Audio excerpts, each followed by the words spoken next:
Hello again everyone, Truck CB Sales here with a temp report for Alan in Ireland on this RCI 69 base. Alan, yeah, that's right, no handles. That's because we got to pull the top back off after we do this video and switch it over so it'll work on your current over there. And then if your plug won't work, you can swap that when you get there. But we want to show you what to expect. Start with the RF power all the way down, 50 watt slug.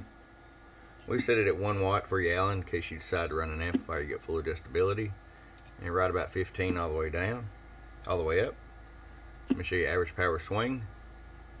Low, and we hit about 40 bird, 100 watt slug in PEP. Low, and about 84 peak. Alright, Alan, it's ready to come to you. I appreciate you. From your friend Truck at www.truckscbsales.com. Bump bump.